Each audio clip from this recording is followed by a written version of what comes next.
Boa tarde a todos. O meu nome é Ítalo, eu sou bolsista do programa Residência Pedagógica da Unilab e aqui atualmente está em parceria com a Escola do Nísio da Luna Rocha Correia e a Unilab. Hoje a gente vai falar um pouco sobre a história de Galileu Galilei. Galileu ele nasceu em 15 de fevereiro de 1564 na cidade de Pisa, na Itália. Ele foi primogênito do casal Vincenzo Galilei e Giulia Amanati. Ele teve 5 irmãos. Aos 11 anos, o cientista estudou em um mosteiro jesuíta situado em Vallombrosa, na Toscana. Aos 17 anos, informou a sua família que queria ser jesuíta também.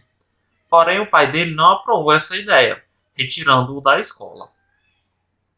O cientista ele teve 3 filhos com a veneziana Marina Gamba, com a qual ele nunca se casou.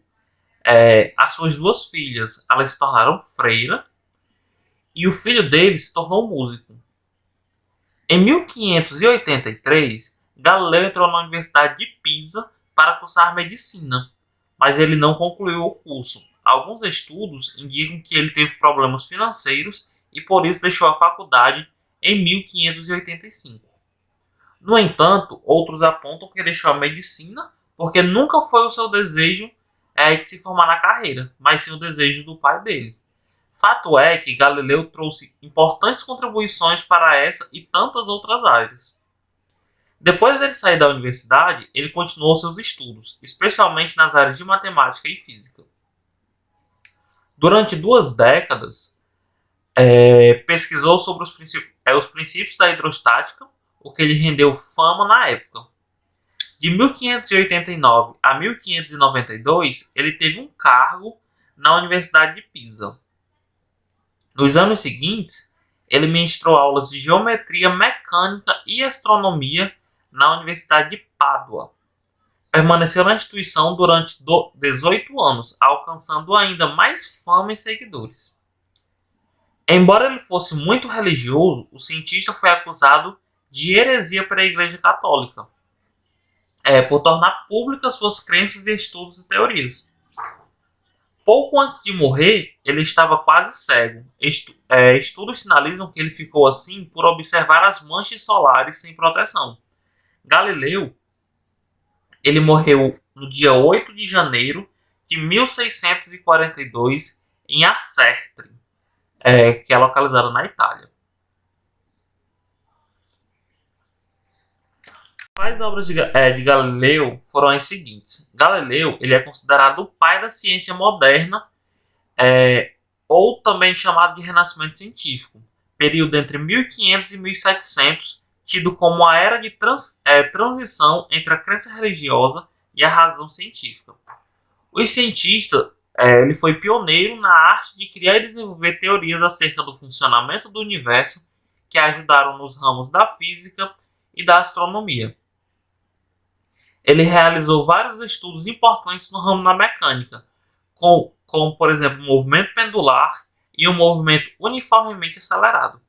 Descobriu a lei da queda dos corpos, segundo a qual, dispostos em uma mesma altura, 2 corpos de massas diferentes sofrerão a mesma influência da gravidade, que é a causa desse movimento, chegando ambos ao solo ao mesmo tempo quando em queda livre.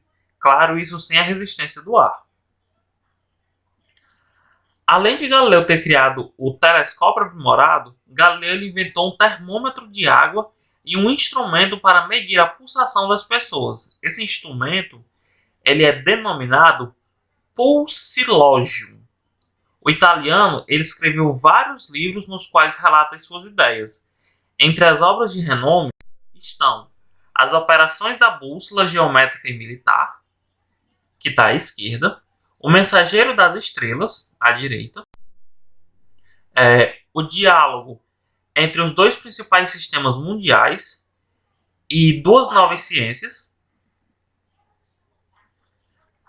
Em 1609, o italiano ele realizou uma das principais contribuições para o ramo da astronomia, quando ele inventou o seu próprio telescópio e o apontou para o céu com a intenção de explorar o universo.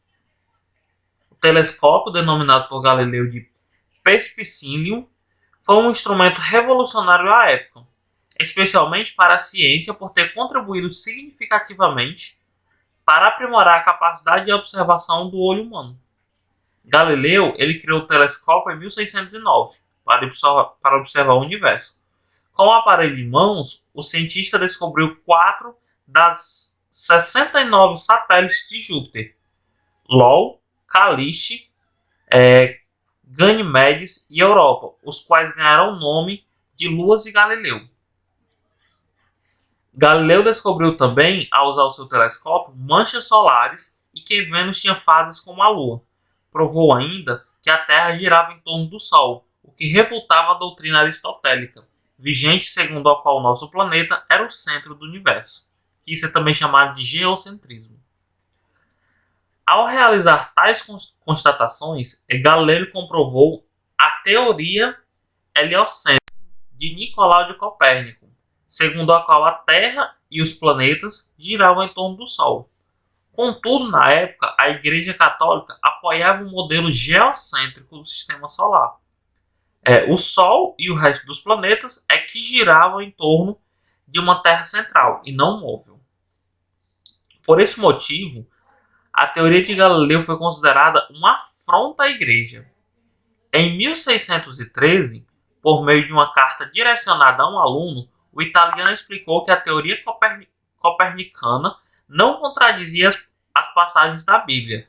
Quando o texto se tornou público, os consultores da Inquisição da Igreja consideraram a teoria herética.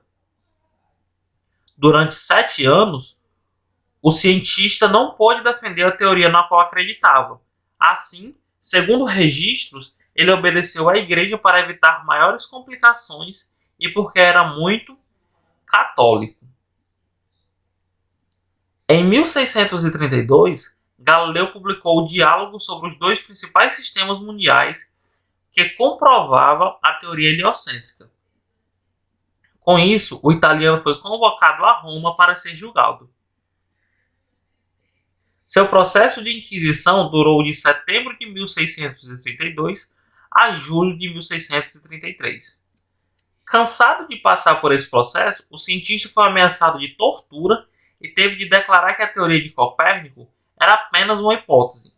Ele foi condenado por heresia e passou os anos restantes em prisão domiciliar. Em 1992, as teorias de Galileu foram reconhecidas formalmente pelo Papa João Paulo II. Nesse slide anterior, a gente observou que para a gente calcular o período do pêndulo, a gente precisa do L, que é o comprimento do fio, da gravidade que foi dada, que é 10 metros por segundo ao quadrado, e o valor de π ele pediu para a gente considerar 3. Lembrando que quando ele não pediu para considerar o valor de π, a gente considera sempre 3,14, que é o mais adequado. Pronto. Então, com a fórmula dada, nós temos que T vai ser igual a 2π vezes a raiz do comprimento do fio sobre a gravidade. Isso vai me obter o quê? Que T vai ser igual a 2 vezes o valor de π, que é 3, vezes a raiz do comprimento do fio, que é 6,4 metros, dividido por 10, que é o valor da nossa gravidade. Quando a gente fazer essa divisão e calcular a raiz, a gente vai obter 0,8. Portanto, T vai ser igual a 6 vezes 0,8, que isso é igual a 4,8. Isso vai dar em segundos. O período, que é o nosso tempo, ele é sempre dado em segundos. Lembrando que quando a gravidade ela for dada em outra unidade que não seja metro por segundo ao quadrado, a gente tem que fazer uma transformação para a gente obter essa gravidade em segundos, para que assim a gente possa obter o valor do período também em segundos. Porque se a gente calcular com a unidade com a gravidade diferente de metro por segundo, pode ser metros por hora, por exemplo, o nosso período estaria em horas e nós queremos o período sempre em segundos.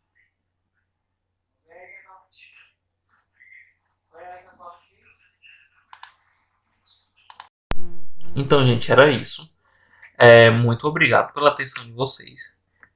Eu espero que vocês tenham compreendido um pouco sobre como foi a vida de Galileu, como foi todo esse processo dele, principalmente relacionado à igreja, que ele acreditava em uma teoria.